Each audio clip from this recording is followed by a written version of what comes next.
welcome to yet another episode of the Disruption Talks, where we invite top experts to discuss digital acceleration, winning strategies, innovation, and scaling products. My name is Barbara Rybicka. I'm a consulting director here at NetGuru, and today we're going to indulge into the topic of measuring success, aligning customer value with profitability.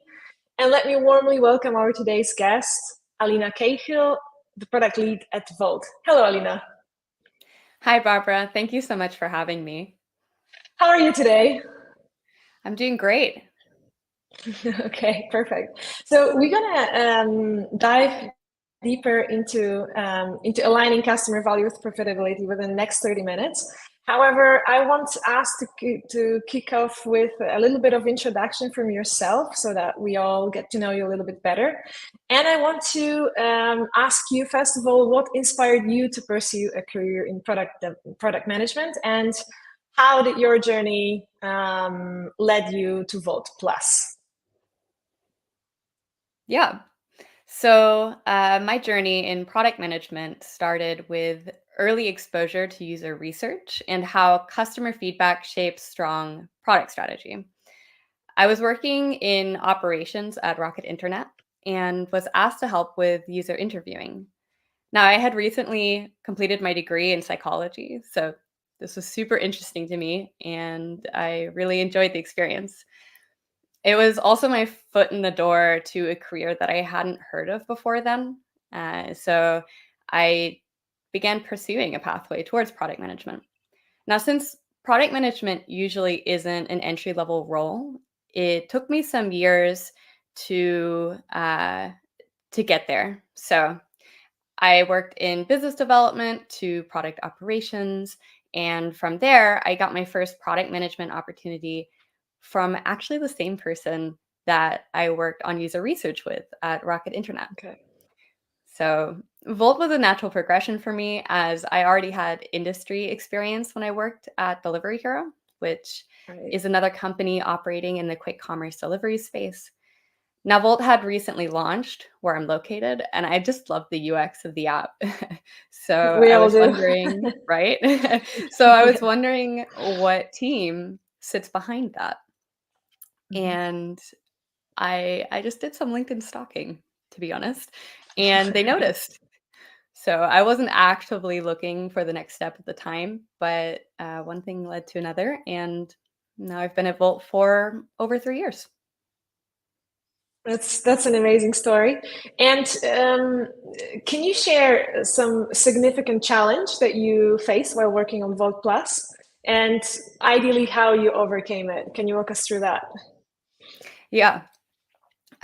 So I've experienced a similar challenge while being responsible for multiple products across multiple companies. And this is that we have heroic ambitions, but we aren't sure what the right direction is. We don't have so many people to move quickly towards that ambition. And there's just lots and lots of feedback coming in constantly about what needs to be done, what should be done, and somehow you need to make sense of this all. So to do that, I just start with some basic questions. What is the purpose of my product? What are we trying to achieve here? How does this fit into where the company is wanting to go? Right. Who are the customers of my product? Sometimes it's a person opening the app. Sometimes it's a third party. Sometimes it's internal stakeholders like account management. And what are the problems that they're facing that my product helps solve or should help solve?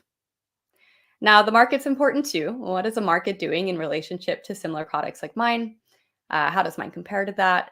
And it's good to think about other teams in the company as well. What are they working on or will work on that's relevant to my product? How does my product come together with their plans? And then finally, what is standing in the way of my product fulfilling its purpose in the best way? And importantly, what do we measure to know that it's on the right track? So with these questions, we're able to work backwards. And we start here. It helps you uncover what you don't know yet, and it strengthens your understanding. So I'm a big proponent of speaking to customers and potential customers to understand their problems, wants, needs. If you're not solving real problems, then any growth you see will likely be incentivized, and it's just not sustainable. So, an example of this is unless you're targeting a super primed user segment with marketing campaigns, then Mhm. you'll generally see better retention from organic growth mechanisms. Now, it's not to say that marketing isn't important, it can definitely help you grow your reach. It's just not a replacement for organic growth. And then, if we come back to the original challenge, so you've gone through all this discovery and research exercise, you know where you need to go with the product. Now you're able to compare and intelligently discuss feedback in relationship to a wider direction that, importantly, the important people have bought into. If the people who control your budget don't agree with the direction, then the prioritization discussions get a little tough. You want to bring Right. yourself on the same side, yeah, against the common goal. Reality check, right? Very fair. Exactly, exactly. So if you're on the same side, it's a lot easier to have these conversations. You want to go to the same place. How do we get there in the most effective ways? And hopefully that discovery exercise has just helped do that. So, because many of us work with smaller teams, we'd like to have, or smaller teams than what we'd like to have. This is because we're operating with capital efficiency in mind, right? It becomes critically important that we use the people that we've got in the most impactful way possible. We can do this by growing our confidence that our next efforts solve real problems before we do them. And if that's hard to do, then we build them in ways that answer the question in the shortest way possible. Mhm. Thank you very much for sharing all that. And how can companies accelerate time to market? What's the best way to speed up product delivery? Favorite This is the question, no? classic, yeah, the classic challenge. um, so I think there are three very important things here. The first is your process for product delivery. You want to streamline your processes and be flexible to adjust to learnings along the way. Front load your plan as much as possible. This is having the product brief and design in place before starting development. And I think sometimes we forget to front load developmental discovery in the same way that you would product discovery. So take the time, write RFCs, break down the project into deliverables, get the questions answered. If you break down silos between teams, get early buy in, encourage open communication, we reduce the amount of uh-ohs that we find along the way, right? Yeah.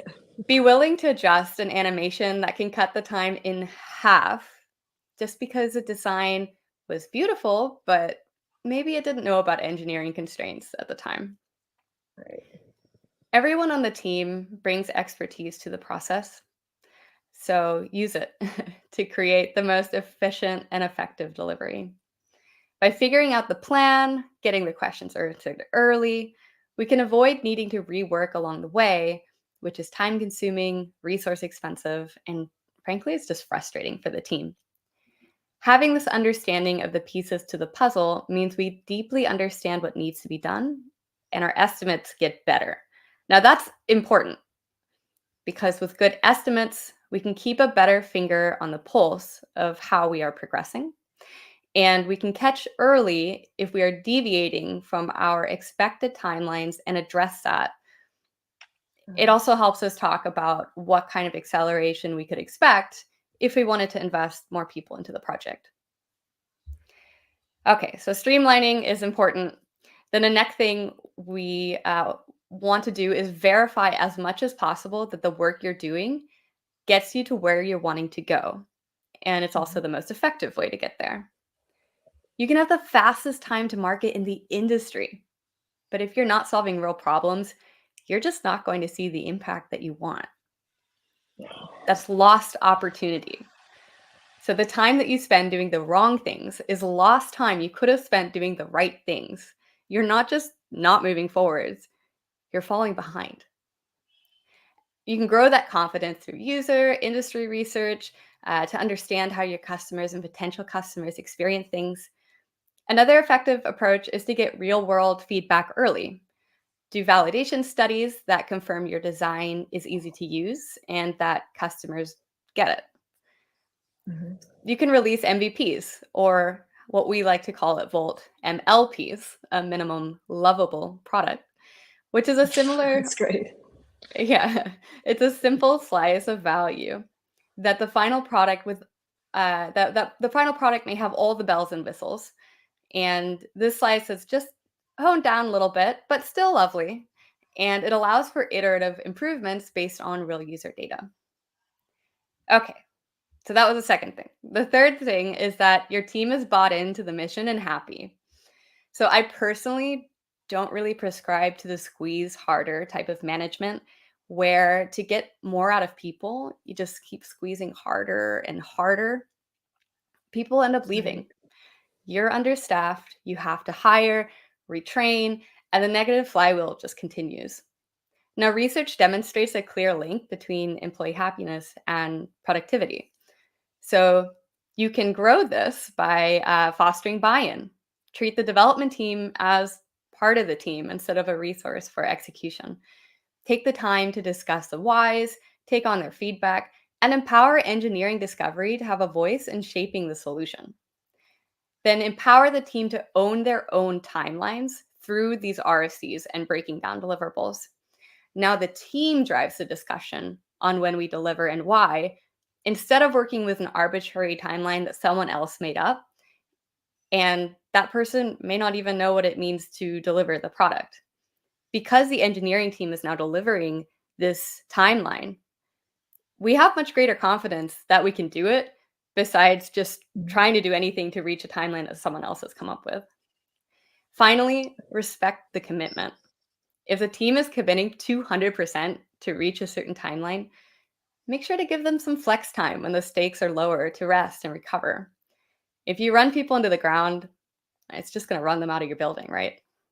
So, Right. in summary, make sure you're doing the right things in the right way, and that's how you get the maximum impact out of your teams. Sounds easy, but the reality is obviously sometimes very different. But thank you very much. I mean, it's great to have these this map of ways of doing that in mind. And when I'm thinking about inspiring the team as well, I wanted to discuss with you the current trends in the food delivery subscription service industry.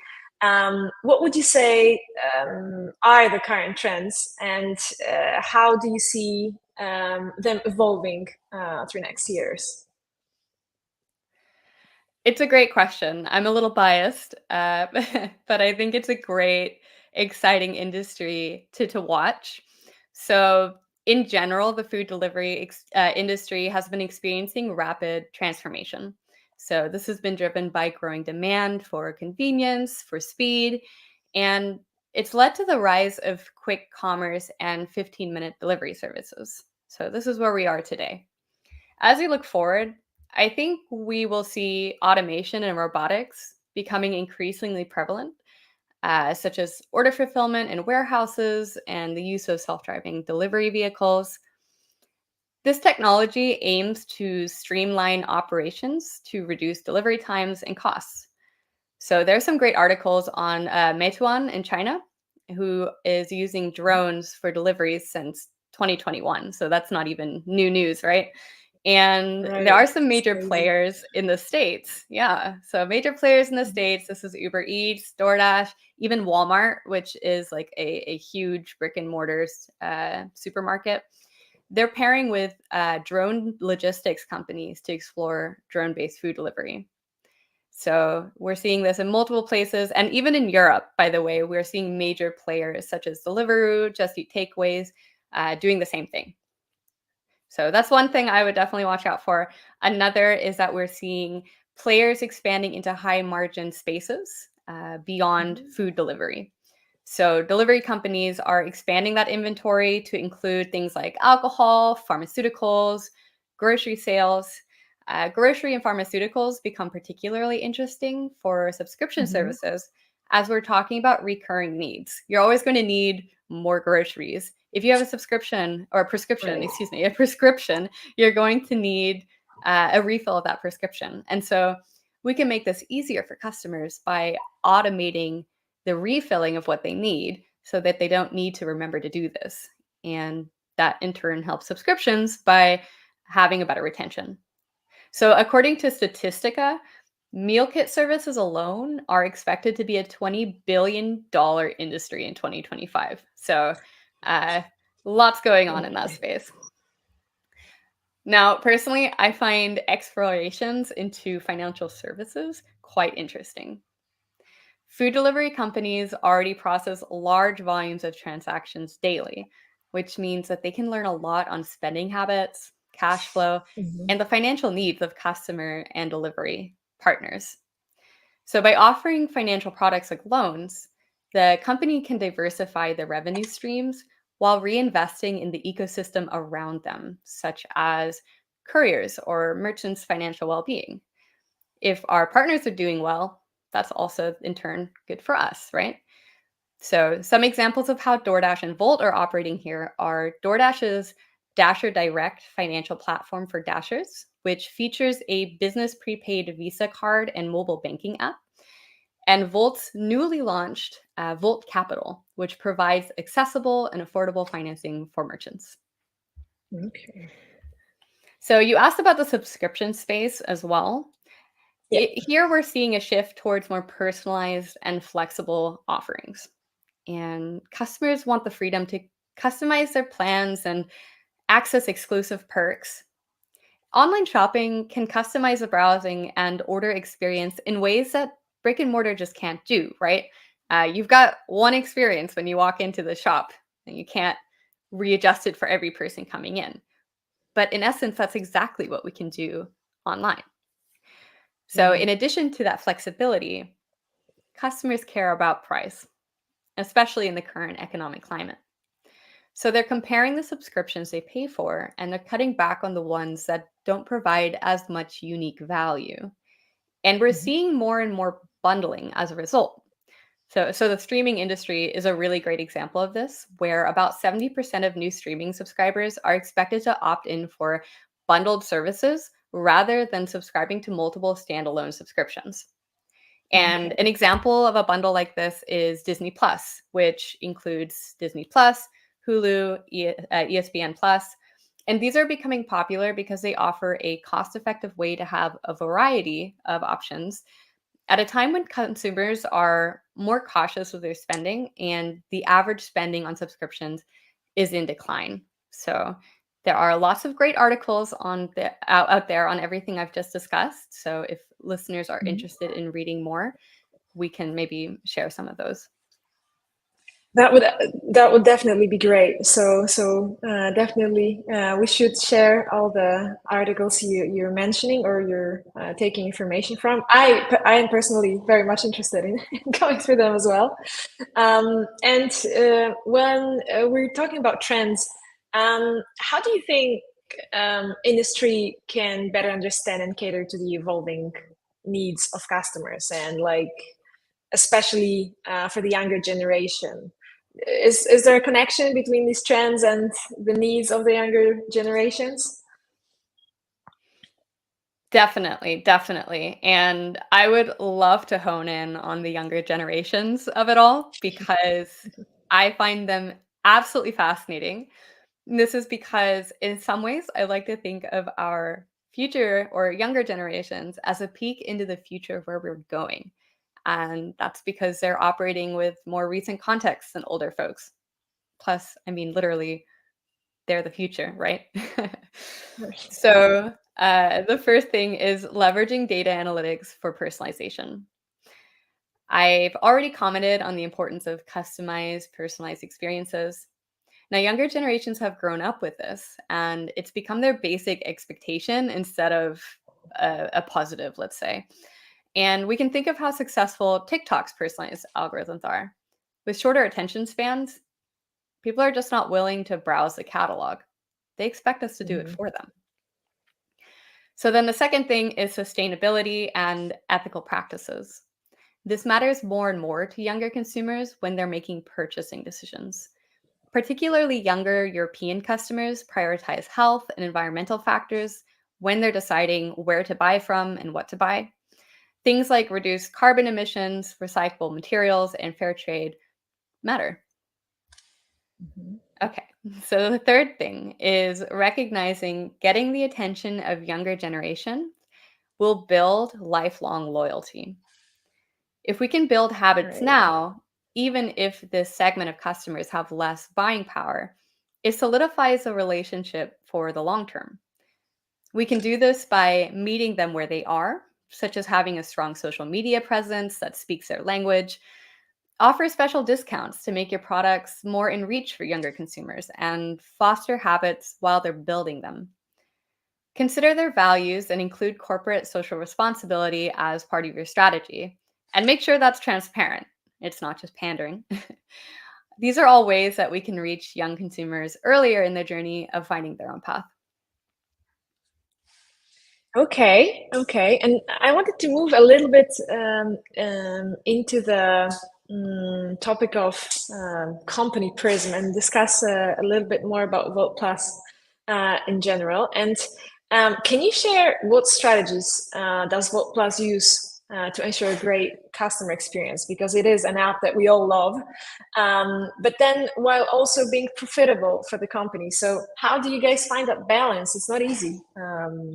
Can you share that with us? Sure.